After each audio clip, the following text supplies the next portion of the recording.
us. Good to be here. Is chain CPI a bad idea? It is a horrendous idea. It is totally absurd because, for a start, Social Security has not contributed 1 penny to the deficit.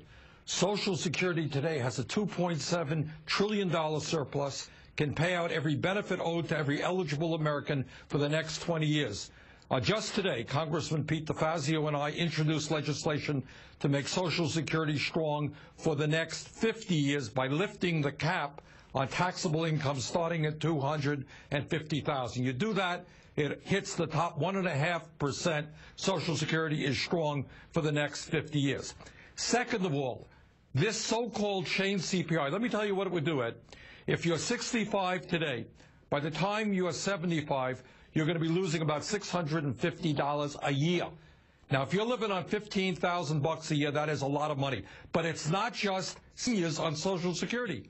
If you can believe it, this chain CPI will make devastating cuts for disabled veterans, the men and women who lost arms and legs in Iraq and Afghanistan, the widows of people who were killed in Iraq. It will mean significant cuts for them.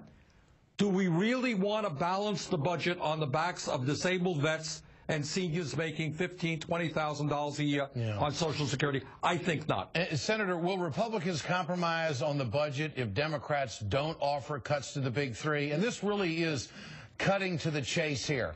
They say that there's no revenue, although some senators have said, well, maybe we can find some revenue somewhere, but we got to have big cuts to the big three. This is the ideological fight. Isn't this what the election was all about? And absolutely. So back to my question. I mean, can the Republicans compromise on a budget if they can't touch the big three?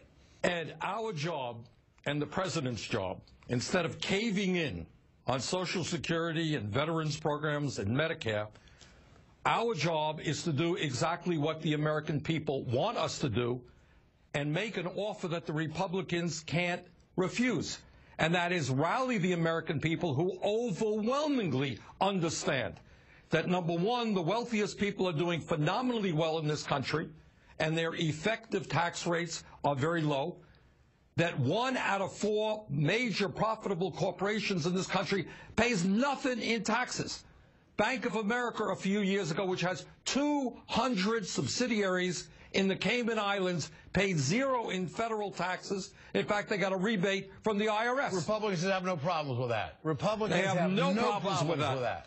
They don't want to ask the wealthy or large corporations to pay a nickel more in taxes. We make that case to the American people, and I think the Republicans cave. Radio show guy asked me, what's fair? I says, how about trying to pay something? I mean, when you're paying nothing, but this is how they think. And I just believe that the president has to hear from liberals and progressives across this country. He needs to know that we are behind him. We want him to stand strong on this. And if we can't get a deal, what do we do, Senator? Just go to the midterms and run this thing all over again? Look, you are dealing with a major ideological split in this country. It takes us back to the 1932 presidential election, Hoover versus Roosevelt. On this issue, Ed, we have the vast majority of the American people behind us. We control the White House. We control the Senate. It would be criminal to cave on this issue. Criminal to cave. I agree. And I think all Democrats need to stand up and remind the president what this is all about. Having dinner with these guys, you can't trust them. And we'll talk about that in the next segment when it comes to the filibuster. Senator Bernie Sanders, great to have you with us tonight. Thank you. Democrats have a chance to take a page from Rand Paul, and I'm going to tell you all about that next. And John Boehner is crying in his Berlin.